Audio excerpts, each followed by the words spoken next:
You're at the printer, not the break room, the printer, which is somehow worse because there's no coffee to pretend to care about. A coworker you recognize but don't really know is standing 2 feet away, waiting for their document to finish. You've worked in the same building for 11 months. You look at the paper tray, you look at the display screen, you pull out your phone and check something. You don't even know what, something. Anything that makes it look like your attention is urgently required elsewhere. The document comes out. They take it. They leave. You exhale. Then, on the walk back to your desk, it starts. The replay. You run through 3 things you could have said. Easy things. True things. This thing is always slow. Long morning? Simple. You had them the whole time. Your brain just wouldn't produce them while the moment was actually happening. And the worst part isn't the silence. The worst part is that this has happened before. Dozens of times. Across different buildings and different co-workers and different 30-second gaps you were never taught how to fill. You've tried the advice. Ask questions. Show genuine curiosity. Just be present.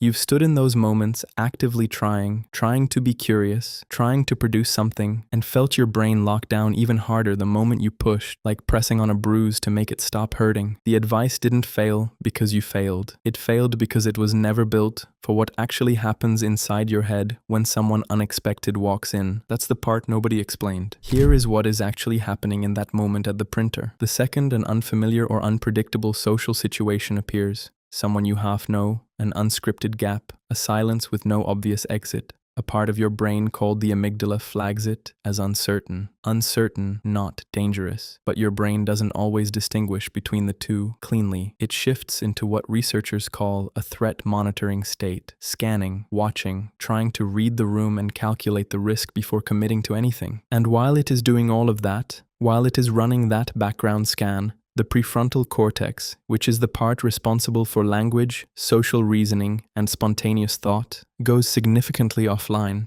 Not completely, but enough. Enough that you can't retrieve the easy thing you wanted to say. Enough that this printer is always slow. A sentence you are obviously capable of forming simply does not arrive. This is not a personality flaw. It is a resource allocation problem. Your brain decided, below the level of conscious thought, that monitoring was more urgent than speaking, so it redirected. You didn't freeze because you are bad at this. You froze because your brain was busy doing something else, and this is the part nobody talks about. That mechanism, that threat scan, runs harder when the interaction feels unscripted. Deep conversations with close friends don't trigger it because the context is safe and established. You know the person, you know the rules. Your brain doesn't need to scan, so the words come easily, sometimes brilliantly, and you walk away thinking, I'm actually good at this. Then you're at the printer again and you think, apparently not. But both of those experiences are real. That's the important part. Both are you. The difference isn't ability. It's the state your brain is in when the moment arrives, which is exactly why just be curious has never worked. Curiosity is a prefrontal cortex function. You cannot access it on demand when your amygdala has already taken the wheel. Telling someone in a threat monitoring state to be more curious is like telling someone to read a book while a fire alarm is going off. The instruction is not wrong. The timing just makes it impossible. So if the advice was never the problem, what is? Think about the last real conversation you had. Not small talk, an actual conversation. With a close friend, a sibling, someone you trust. You weren't searching for things to say. You had too many things to say. You were finishing one thought before the next one was already forming. That person exists. You are that person, regularly. You're also articulate in writing. Given 10 minutes and a keyboard, you can express something complex and true and worth reading. You know how to structure an idea. You know how to be precise.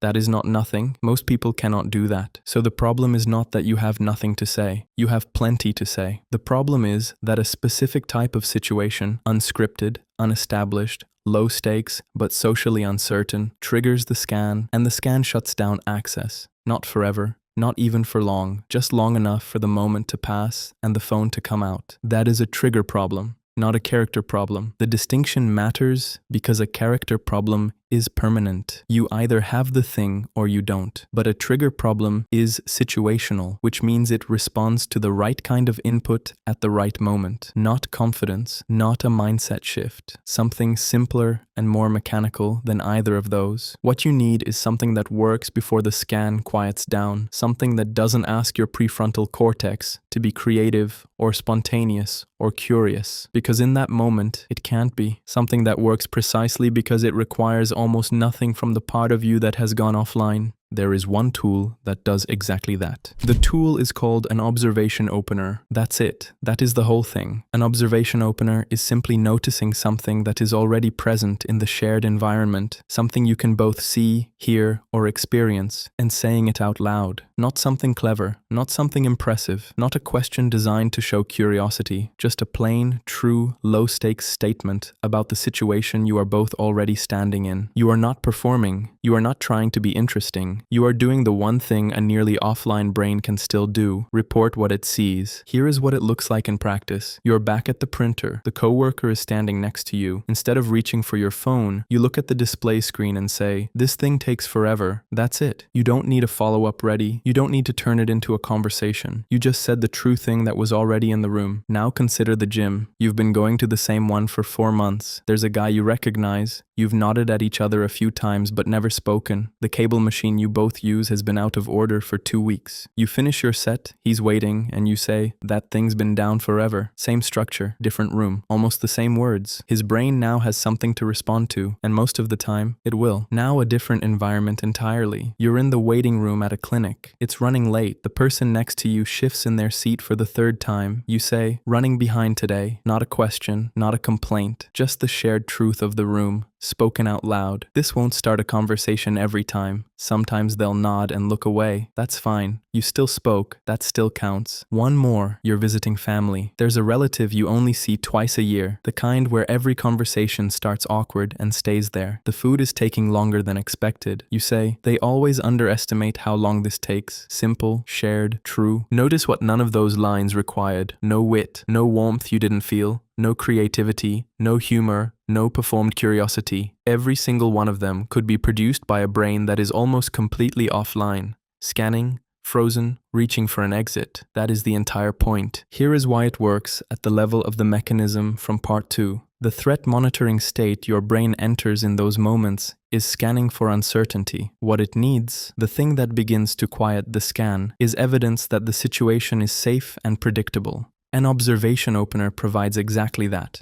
It is the lowest commitment social signal that exists. It doesn't ask the other person for anything. It doesn't put you at risk of a wrong answer. It doesn't require follow-through. It just establishes that 2 people are in the same room, experiencing the same thing, and one of them was willing to acknowledge it. That acknowledgement is the signal. The scan starts to settle, and once it settles, even slightly, access begins to return. Not all of it, not immediately, but enough. Enough that the next thing you say feels slightly less impossible than the thing before it. Slowly, not overnight, but the direction changes. Used consistently, this does something larger than fill awkward silences. Every time you use it and the situation goes fine, even fine, not great, just fine, your brain logs it. A small piece of evidence against the story it has been running for years. The story that says, "I am someone who cannot do this." Over time, the evidence accumulates. The scan starts a little quieter. The freeze comes a little later. The phone stays in your pocket a little longer. Not because you became a different person, because you gave your brain enough data to stop treating every printer encounter like an unpredictable threat. And that moment, the one where you said the boring, obvious, completely unremarkable thing, and the situation just moved forward, is the exact thing you never believed was possible for you. What the people who seem effortless in those moments have is a longer history of low-stakes interactions that went fine. That is the whole difference. Not a personality type, not a gift, just accumulated evidence that the situation was survivable, collected across hundreds of small, forgettable moments they didn't have to think twice about. You've been trying to skip to the result without building the evidence first. That's what the observation opener gives you. Not confidence, not charisma, just a repeatable entry point that lets you start collecting. One boring sentence at a time. That's the entire thing.